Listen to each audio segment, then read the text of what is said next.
Senator Obama's 2003 vote on abortion continues to draw criticism. Now, just a few moments ago, we heard from former nurse Jill Stanek, who testified before the Illinois Senate Judiciary Committee when Obama was a member. Joining us now for reaction, Washington Post columnist Chris Cillizza is with us, former Gephardt advisor Steve Elmendorf, former Bush spokesman Jennifer Miller-Weitz. Jennifer, good to see you. How are you?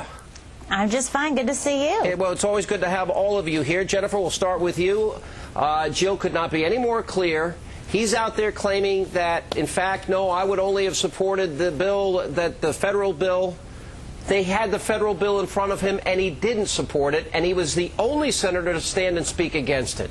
So, you know, what are the ramifications of this? This seems to me like this is going to be a pretty big issue as we move forward, considering it's an outright lie.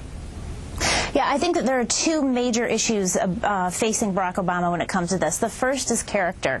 And, you know, he called his opponents, he called the pro-life movement a bunch of liars repeatedly when it comes to this. This is, again, the person who keeps telling us he's above politics, yet he seems to be very good at getting down in the mud when he needs to.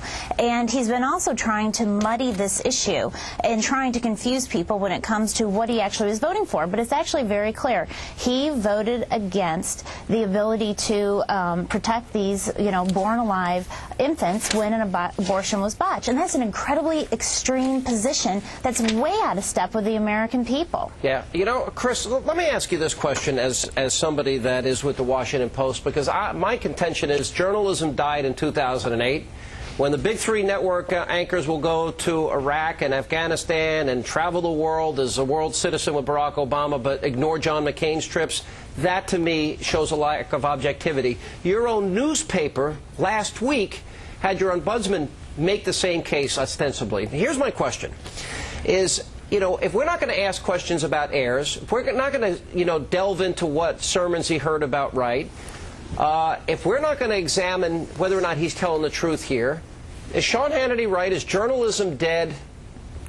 Well, I hope not. I'm not Seems like it, doesn't it? I'm not opposed to you being right sometimes, Sean, but I don't want journalism to be dead. Look, do I think that Barack Obama has got a considerable amount of coverage? Yes, of course he has. There's no question. As you mentioned, Sean, our ombudswoman wrote that in the paper. At the same time, I do think it is somewhat unfair to say that Barack Obama has not gotten any scrutiny. I'll speak about myself personally. I wrote regularly and consistently for about a 2-week period about the Reverend Wright. Well, how big a problem was this going to be? Was it going to derail Barack Obama's candidacy? Now, it may not be exactly suited to how you want it to play out, Sean, but I do think there are some. It's unfair to say the mainstream media has already gotten scratched. You point out, Chris, you've done it. They've gone all. We've heard about Wright. We've heard about heirs. Let me get Steve Elmendorf in here. The Illinois law already stated, and this is one of the reasons he did not vote for this other law, and this another part of the story we'll get to, already stated, and I quote, in the unlikely case that an abortion would cause a live birth, a doctor should, and here's the quote, provide immediate medical care for any child born alive as a result of that abortion. Now, Steve, they're trying to first paint Barack Obama as someone who supports infanticide, and if that doesn't work, they'll call him a liar. That's why he didn't vote against it. That law already existed.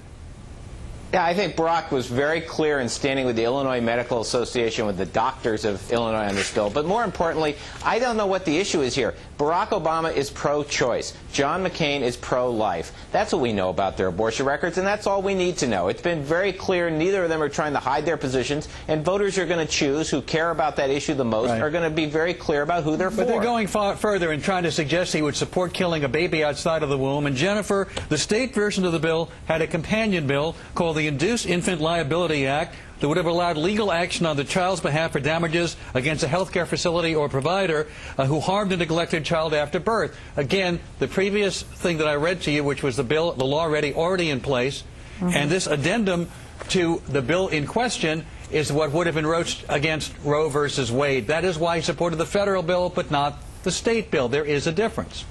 Well, the difference is that there were actually two bills before the state legislature, and he could have voted in support of one and then against the other, support of both of them. So, and he chose not to do that. And he said after calling his opponents liars, he suddenly had to backpedal. So did his campaign when they were shown that the federal language was virtually identical to the Illinois language. This is just a matter of him really splitting hairs. What I find really remarkable, too, is let's not forget, this is the fellow who voted present for almost everything that faced him in Illinois, but this is the one issue that he felt strong enough to actually place well, a that was vote often done by a lot of people in the Illinois legislature voting president. But again, I believe he is being misrepresented here. There already was a law in place. We're going to pick it up there in just a second. More with our panel after the break as we get their VP predictions, plus a new study shows.